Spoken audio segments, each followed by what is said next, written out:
Have you ever looked at a Mazda RX-8 and wondered, is this a misunderstood masterpiece or one of the most beautiful mechanical disasters ever created? A car that once left the whole world in awe because of a rotary engine screaming all the way to 9,000 revolutions per minute. A sports coupe that was once honored as Car of the Year. But that very same car today often shows up on Craigslist with chilling descriptions like won't start, lost compression, or worse. Parts car for someone who knows how to fix it. It sounds absurd. Why did a machine once hailed as Mazda's future end up with such a tragic fate? In this video, we are going to peel back every glamorous layer of the RX-8 and look the truth straight in the eye about the very real technical problems, the bold engineering decisions, and the terrible price Mazda had to pay to keep the rotary engine dream alive. Because behind that seductive exterior may lie one of the most shocking mechanical secrets in the history of Japanese sports cars. By the late 1990s, Mazda was entering a deeply conflicted period. Behind them loomed the enormous shadow of the RX-7 FD, one of the most captivating Japanese sports cars ever created.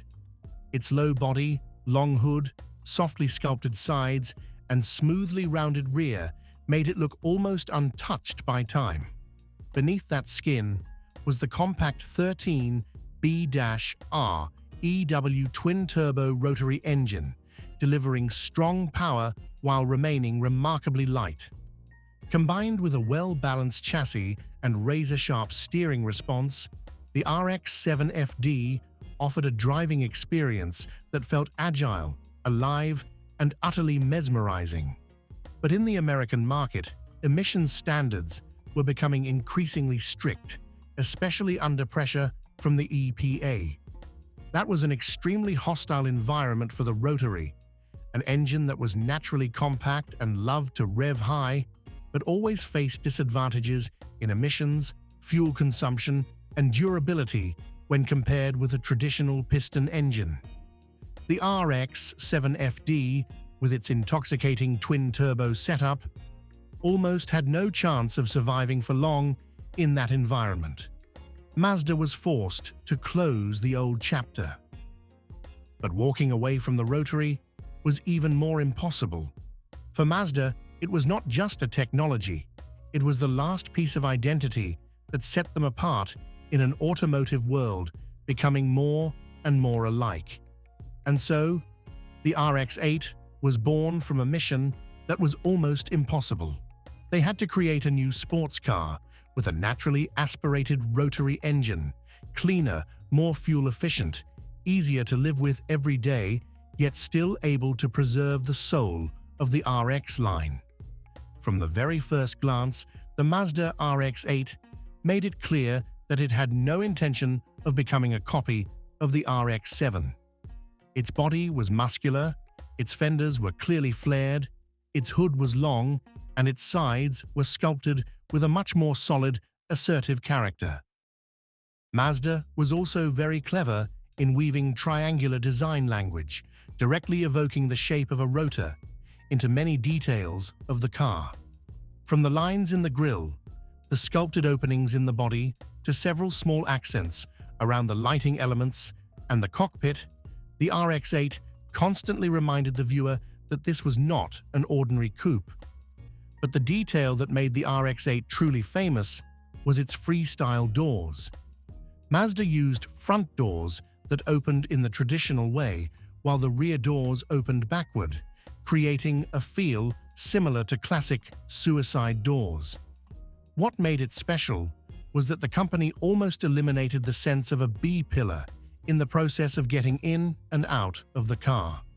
When both doors were opened, the space on each side became very wide, allowing passengers to step into the rear seats much more easily than in most sports coupes of the same era. Of course, to make that possible while still maintaining body rigidity, Mazda had to heavily reinforce the floor, the door sills, and the frame structure. And that is also why the RX-8 always sparked interesting debate. It looked very modern, very intelligent, but it also made many old-school car enthusiasts raise an eyebrow. A coupe without a center pillar. Do you think it was really rigid enough to deliver the same solid, planted feel as traditional American muscle cars? Moving into the interior, the first surprising thing was its practicality. On paper, this was a rotary-powered sports coupe, a car that should have been cramped and full of compromises, but the RX-8 actually had enough room for 4 adults to sit in relative comfort. The rear seats were not just symbolic like in many other coupes. They offered real usable space, and that was something rare in a car with such a sporty appearance. Right in front of the driver was the detail that captured the entire character of the RX-8. The central gauge cluster with the tachometer placed in the dominant position. Not the speedometer, not an information display, but the tachometer. Mazda wanted the driver to always remember that the soul of this car lived in the revs. And when the needle climbed toward the 9,000 revolutions per minute red line, the feeling was almost unreal. For many people used to traditional piston engines, that number sounded more like the world of motorcycles than street cars. The RX-8's driver's seat was also set low and hugged the body tightly, making it feel as if you were pinned into the car. Forward visibility was fairly clear. The steering wheel sat naturally in your hands, and the shifter was positioned exactly where it should be. All of it made the driver feel not like they were simply sitting in the car, but almost like they were wearing the car. At the heart of the car was the 1.3-liter Renesis rotary, an engine that Mazda once saw as the answer to an almost impossible problem. They wanted to preserve the compactness, lightweight, smoothness, and extremely high revving character of the rotary, while also making it cleaner in order to pass increasingly strict emissions regulations. And to achieve that, Mazda made a fundamental change. On earlier rotary engines, the exhaust ports were usually placed at the periphery of the housing. But with the Renesis, Mazda moved the exhaust ports to the side plates. On paper, this was a very clever move. It helped reduce intake and exhaust overlap, which in turn limited the amount of unburned fuel escaping directly into the exhaust. In other words, Mazda was trying to make the rotary cleaner, more civilized, and more legal in the modern era. But it was precisely in that seemingly clever solution that the cost began to appear. The side exhaust port design caused heat to build up inside the engine in a way that was far more troublesome than most people realized. Rotary engines were already known for running very hot. Now, that heat flow was hitting the more sensitive areas of the engine assembly even harder, forcing the entire system to operate under harsher conditions. Put simply, Mazda had turned an engine that was already difficult to live with into a furnace operating dangerously close to the limits of its materials. And when temperatures climbed too high, over and over again with time, the metal began to fatigue. The sealing surfaces came under greater stress. Very small deviations in sealing, flatness, or wear started to become serious problems.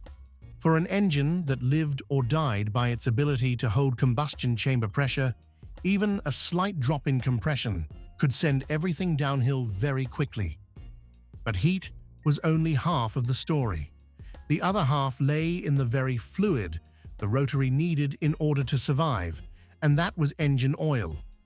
Unlike a traditional piston engine, a rotary engine had to deliberately inject a certain amount of oil into the combustion chamber to lubricate the apex seals, the rotor tips that were constantly sweeping across the housing surface. This was not some accidental flaw. This was the operating nature of the rotary. It needed oil to survive. The problem was that, in order to meet emissions targets, the amount of oil being injected in the RX-8 was controlled more tightly. In theory, That helped reduce the amount of oil being burned and lower emissions. But in the real world, it also meant that the apex seals and the related surfaces were no longer being lubricated as generously as they had been in earlier rotary generations.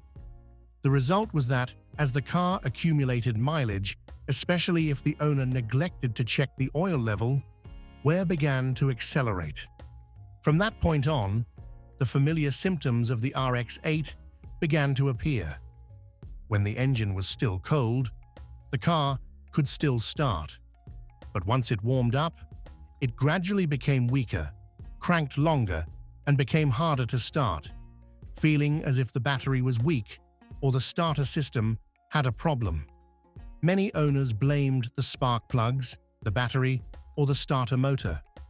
But deeper than that, the real cause was that the heart of the car was slowly losing its ability to hold pressure. And this was exactly the moment when the RX-8 punished anyone who treated it like an ordinary Japanese car. For many people, especially the kind of person who was used to just filling up with gas, changing the oil on schedule, and then completely forgetting the dipstick, that was a very common habit. But with the RX-8, that habit was almost a slow death sentence. This car did not ask for your attention. It demanded it. If heat buildup and insufficient lubrication were the problems quietly wearing the car down over the years, then there was also one very small operating habit that could send the owner into panic almost immediately. The RX-8 became infamous for flooding, especially when the engine was shut off before it was fully warmed up. A very simple example. You start the car to back it out of the garage, move it for a few seconds, then shut it off. In many other cars, that is completely normal. In an RX-8, that could be the beginning of a nightmare. Because of the rotary's combustion characteristics, excess fuel could build up in the combustion chamber when the engine had not yet reached stable operating temperature. If you shut the engine off too early, that fuel had not been fully cleared out. The next time you tried to start it, the spark plugs had to struggle in an environment that was far too rich with fuel, making the car extremely hard to start, or even leaving it seemingly dead right in front of you. Quite a few people thought the car had suffered a major failure, when the original cause was only an action that seemed completely harmless. So I really want to ask you, how many people here are patient enough to own a car where checking the oil level, warming up the engine properly, and understanding every operating habit are almost as important as a daily ritual? Leave your thoughts in the comments. When the Mazda RX-8 officially debuted, the market reaction was almost explosive. Many respected automotive magazines at the time praised it as a breath of fresh air in an era when many sports coupes were gradually becoming heavier, safer, but also less exciting. Car and Driver placed the RX-8 on its 10 best list, and the 2004 World Car of the Year award made its image shine even brighter. And it must be admitted that when it was new, this car had far too many things capable of making people fall in love. From a mechanical standpoint, the RX-8 had an advantage that not everyone could immediately recognize. The extremely compact rotary engine allowed Mazda to place it far back behind the front axle, creating a very ideal front mid-engine layout. Combined with a chassis that was carefully tuned, the RX-8 achieved an almost perfect 50-50 weight distribution. This was not just a pretty number printed in the brochure. It was the foundation for the entire driving feel of the car. When cornering, the RX-8 did not create the nose-heavy feeling of many traditional front-engine coupes. The front end changed direction quickly, the body responded cleanly, and the steering spoke clearly to the driver. It did not try to overwhelm you with brute force. It seduced you with balance, with the feeling that everything was working in harmony right beneath your hands and under your seat. It was the kind of car that, the faster you drove it, the more you understood why Mazda's engineers had been so stubborn about the rotary engine. And then came the moment when the car truly revealed its soul. It was when you held the throttle longer, pushed the tachometer needle past the 7,000, 8,000 revolutions per minute range, heard the Renesis scream with rising urgency, and felt it keep pulling toward a zone that most street cars would never dare to touch. That is exactly why, in many early road tests, the RX-8 was often described as a machine capable of making far more expensive rivals think twice, including names from Europe. But like so many other bold machines in automotive history, the RX-8's moment of glory did not last as long as the early praise suggested. As more and more cars hit the road, the Renesis engine's mechanical problems also began to reveal themselves on a larger scale. Hot start issues, loss of compression, oil consumption, and flooding were no longer isolated stories on internet forums. They began to become very real concerns for owners, dealers, and Mazda itself. To save the situation, Mazda had to carry out multiple support campaigns, technical updates, and in many cases, free engine replacements for customers. For a car company without the massive financial strength of the Detroit Giants or Toyota, that was a very significant burden. Throughout the years that followed, Mazda still tried to keep the RX-8 alive through updates, refinements, and small improvements. They still believed this car deserved a place in the market because in terms of driving feel, it truly was a different kind of machine. But the world around it was not willing to wait. Emission standards kept getting tighter. Car buyers were becoming more and more practical. The global financial crisis also made the market far colder toward machines that demanded too much patience. By 2012, the RX-8 officially reached the end of the road. Emissions barriers, especially the increasingly strict requirements in Europe, such as Euro 5, closed the final door on a commercially sold, rotary-powered car. And when the production line stopped, it was not only the RX-8 that disappeared. Along with it, an entire era of unconventional engineering almost faded into the shadows.